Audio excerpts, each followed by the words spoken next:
Bom dia, galerinha do terceiro médio.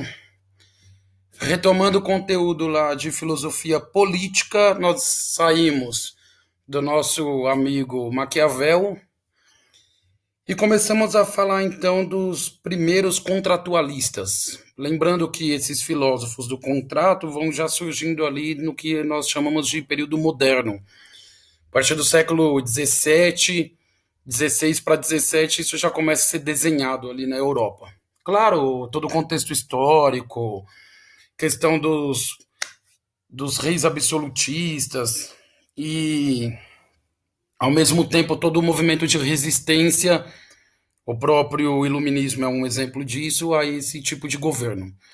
E é nesse contexto turbulento da Europa que vai aparecer o nosso amigo Thomas Hobbes, né?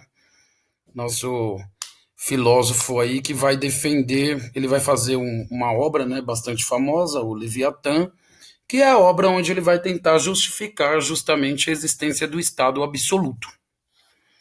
Esse primeiro slide aqui sobre o Hobbes, está aí a figura dele, um tanto excêntrica, né, um rapaz bonito, como vocês podem ver, mas o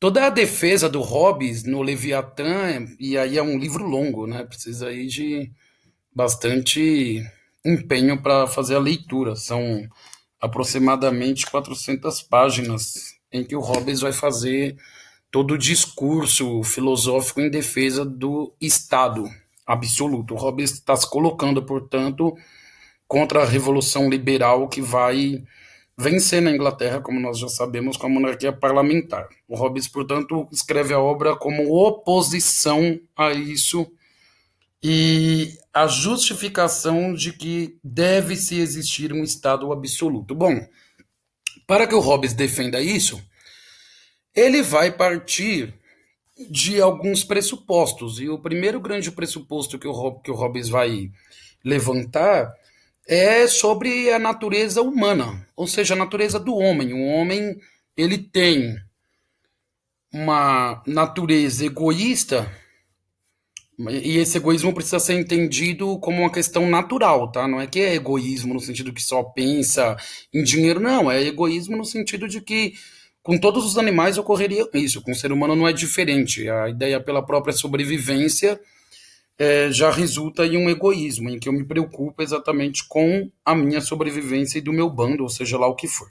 Tá? Eu vou tratar nesse slide apenas do que o Hobbes vai dizer sobre o estado de natureza. Então, aqui no slide vocês têm aí o primeiro tópico, estado de natureza, liberdade e igualdade, depois a guerra de todos contra todos e a formação de um contrato. A gente já tinha comentado um pouco disso em aula.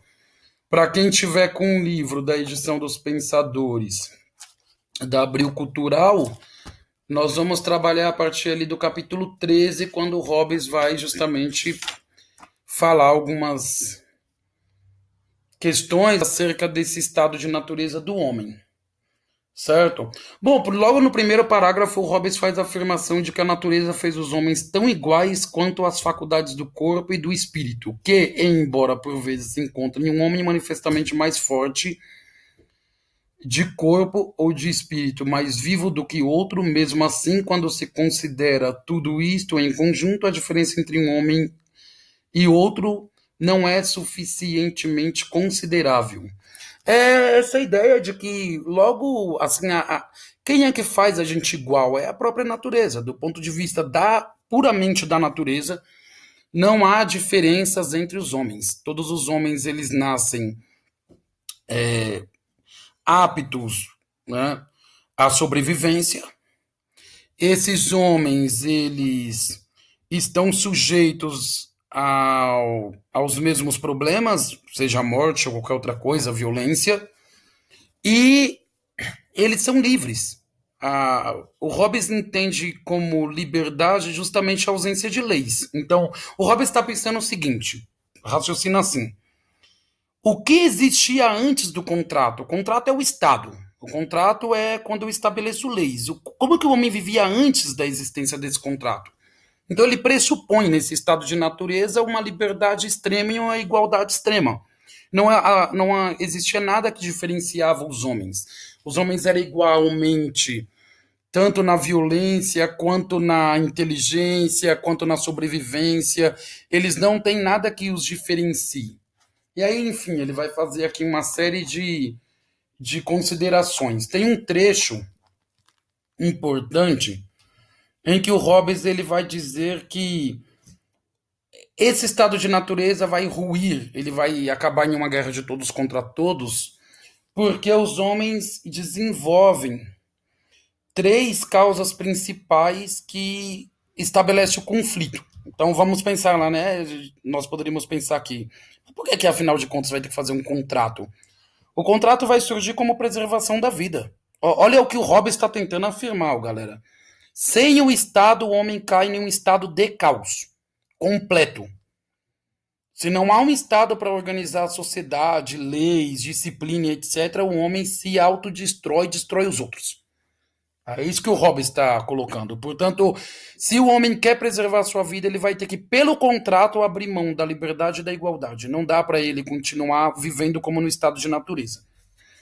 Vou pegar aqui três partes do texto para a gente sacar isso que o Hobbes está colocando. Então, lá no capítulo 13, ele diz assim: de modo que na natureza do homem encontramos três causas principais de discórdia. Primeiro, a competição. Segundo, a desconfiança. E terceiro, a glória. Eu não vou fazer a leitura do texto inteiro porque é longo, mas o Hobbes ele vai colocar o seguinte: há três pontos que vai fazer com que esse estado de natureza desencadeie em violência. Daí esse termo da guerra de todos contra todos. Né? O que vai jogar todos contra todos? Esses três pontos: a competição, a desconfiança e a glória. Competição, os homens naturalmente, segundo Hobbes, competem. É uma questão de sobrevivência. Ele diz assim, ó: a primeira leva os homens a atacar os outros, tendo em vista o lucro. A segunda, a segurança, e a terceira, a reputação. Os primeiros usam a violência para se tornarem senhores das pessoas, mulheres, filhos e rebanhos dos outros homens. Os segundos para defendê-los. E os terceiros por ninharinhas, como uma palavra, um sorriso, uma diferença de opinião. Então esses três pontos nos colocam em guerra de todos contra todos.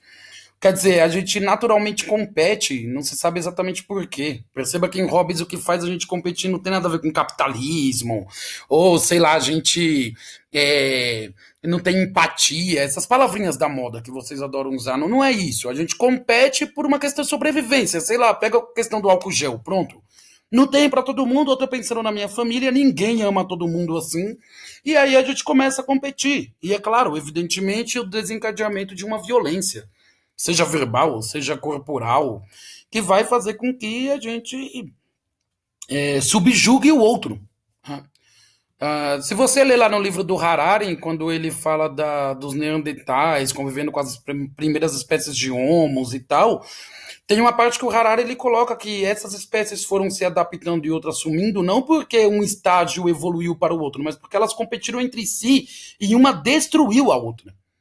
A natureza é violenta, é isso que o Hobbes está colocando. Nós nos destruímos.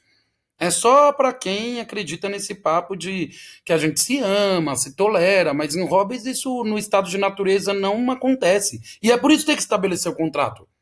Percebe como uma coisa linka a outra? É justamente por nós não sermos assim que é necessário aparecer uma lei que diga que nós, para a sobrevivência de todos em um bom convívio, necessitaremos, por exemplo, sei lá, da empatia. Nós, naturalmente, não somos assim. A gente pensa na nossa prole, no nosso grupo ali seleto, e se para isso precisar estabelecer violência, nós o faremos. É isso que em Hobbes está colocado no estado de natureza. Sem nenhuma lei que diga que eu não posso matar, é evidente que a violência se desencadeie. Daí esse termo de guerra de todos contra todos. Bom, o segundo ponto que vai fazer com que a gente se agrida e, enfim, estabeleça exército, ou sei lá, alguma coisa contra o outro, é a desconfiança. Uma vez que eu sei que os seres humanos são egoístas, eu passo a desconfiar exatamente dos seus objetivos, do que ele quer comigo, de como que ele estabelece suas relações comigo. Essa desconfiança de todos contra todos também faz com que todos se armem contra todos, né? E por último, a glória, que é justamente essa busca do ego, né? As guerras, a conquista, as picuinhas políticas, sei lá, né? Como a gente viu aí agora, ao invés da preocupação de salvar vidas, os caras discutindo a próxima eleição. É exatamente isso que o Rob está colocando aí quando ele põe esses 3 pontos. E isso vai fazer com que tenha necessariamente que formar um contrato. Percebe que os meus tópicos aqui eles desembocam no contrato, né?